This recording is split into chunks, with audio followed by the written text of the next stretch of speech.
Good morning, good afternoon, good evening. My name is Professor Rob Fleming. I'm here with a brief overview and background of the Net-Zero-First Design Studio, which is running this summer for free starting in the end of May. In 2005, a series of events occurred that fundamentally and radically reshaped our relationship to the natural world. We finally became aware that the decisions that we make as architects, designers, clients, and building professionals have real impacts on the quality of life and even loss of life of human beings. In 2010, the BP oil spill reminded us of that fossil fuels are dangerous.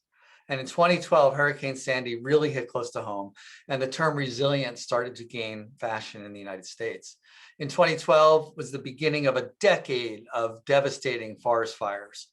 And over the years, in 2018, we saw the Paradise forest fires, in 2019, the Amazon fires, and in 2012, the West Coast fires. All of these in combination with the beginnings of serious social unrest in the United States and the awareness amongst architects, designers, clients, that social equity is not only something to talk about in terms of building design, but imperative that we begin to think about these and implement them into our processes. And finally, COVID-19, what a devastating moment. All of these have set the stage for a real reckoning in terms of how we teach design studio, the things we care about and the things that we focus on. And this video is going to talk about what this particular design studio is going to be looking at.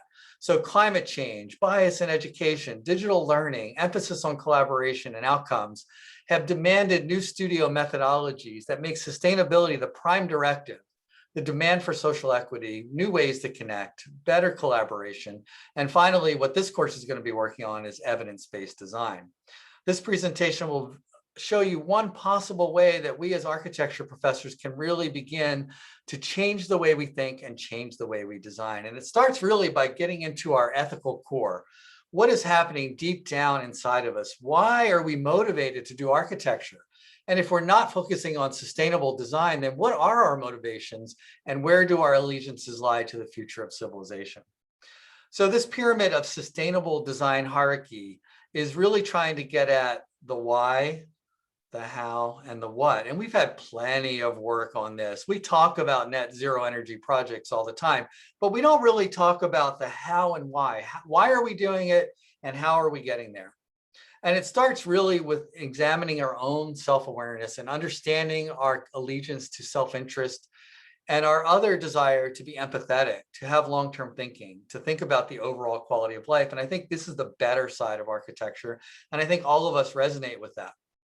But in order to do that, we need some new skill sets. And this studio is going to really work on how do we begin to think about the building scale in relationship to the global scale, and how do global influences affect us at the building scale. Furthermore, we've got to think about the future, right? The decisions we make as architects and designers today have huge impacts on the quality of life of future generations. And social equity has to find its way into every design studio. It's no longer a specialized topic that we focus on once in a while. And then there is the empathy across differences. How do we work across different disciplines like engineers, for example, or artists? Or how do we work with politicians? And how do we work with social equity advocates? Central to all of the success of this is really going to be thinking about design excellence as moving into a subset of what we call a QBL definition of sustainable design, or quadruple bottom line. So design excellence becomes part of a series of elements that we include into the design studio to create a new model for design education. And it's quite simply called sustainable design. And so there you see how we begin to do that. The frameworks are so critical for how we organize the mental map of students. Can they think about all of these simultaneously through different lenses to generate a holistic design? So here's the question. What if every design project met net zero performance goals? It seems to me, based on what I've said so far, that every design studio should have this as a prerequisite, or something like this. Could be carbon neutrality, could be low embodied energy. It's up to you. I'm choosing to do this. And this particular studio is going to focus a lot on the processes of what we want to do here. So order matters. The typical design studio starts with research and analysis. does design, and then the last minute, you see this last minute greening and this rationalization of sustainability as included in the project. It hasn't really worked. The buildings that we are designing today are still destroying the environment. So I propose that in this studio, we're going to do our normal research and analysis. We're going to reach net zero first with a simple base building, and then we're going to move into the more predictable, beautiful, formalistic design solutions. So let's take a look at this, not to scale. This is the overall process in detail. I'm going to zoom in here. And as you'll see, the beginning of the process starts very normally with research, but you'll also see guiding principles. You don't see the term design concept here because that doesn't come till after midterm. Guiding principles help us form the ethical foundation of a project. We take a deep dive into such simple things like just locating a building can have huge impacts on ecological impact and also the performance of the building. And as we move along, we get into deeper and deeper complexity, passive design, we get into building envelope. And finally, we get into active systems, and in particular, PV array sizing, which will allow us to get to net zero energy. And then we move into the formal design process that is most recognizable. I'm hoping that if we have the time this semester, we'll get into carbon footprints of materials and begin to try to understand that as well. All right, furthermore, let's dig a little deeper. We're going to be using an emergent design process. And the idea here is that design bubbles up from the ground. It does not come in from the top. And the analysis and research forms the foundation upon which we make decisions. Then we move up into preliminary design, and we definitely spend a lot of time looking at different options as we move through. We do a lot of evidence gathering and building simulation, and then we get into synthesis, and we repeat this over and over again until we get to midterm and we've reached a net zero energy performance building. From there, we can begin to expand out again and think about the overall design synthesis. Key to this is really understanding how to isolate learning objectives at each point along the way so the students are not overwhelmed with what it is they're trying to learn, but at the end, coming back with design accountability.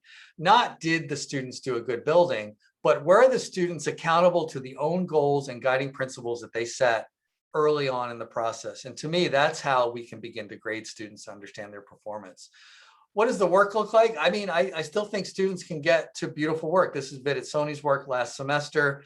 But what was really interesting was he was held accountable, or he held himself accountable to different metrics. And you'll see that his SDA was pretty low. And he would be the first to tell you that if he had to have more time, he would have probably developed that further. Schritza was very interested in ecological integration and spent a lot of time removing paving, removing impervious surfaces, and putting in habitat spaces for her project. And Marzea was very interested in water and developed a living machine in her project to try to get to net zero water. And Dwani was really interested in how the architectural form related to the performance of the building and how we could get to very, very ambitious EUI levels before PV. Savitha was really interested in Ladybug and Grasshopper and spent a lot of time using the tools there, working with Janki Vias to get to some really dynamic and beautiful energy performance.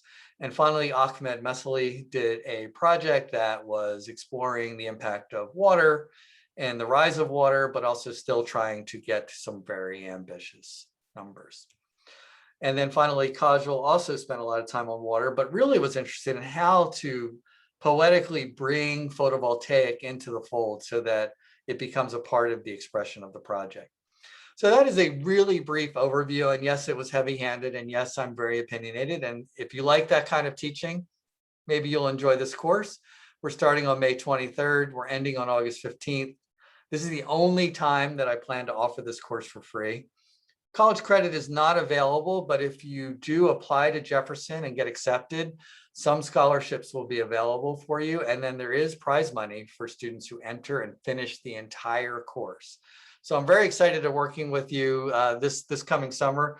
If you have questions, you can go to this website that's shown here, and there all of your questions will be answered. And with that, I'm going to end this video and say thanks for listening.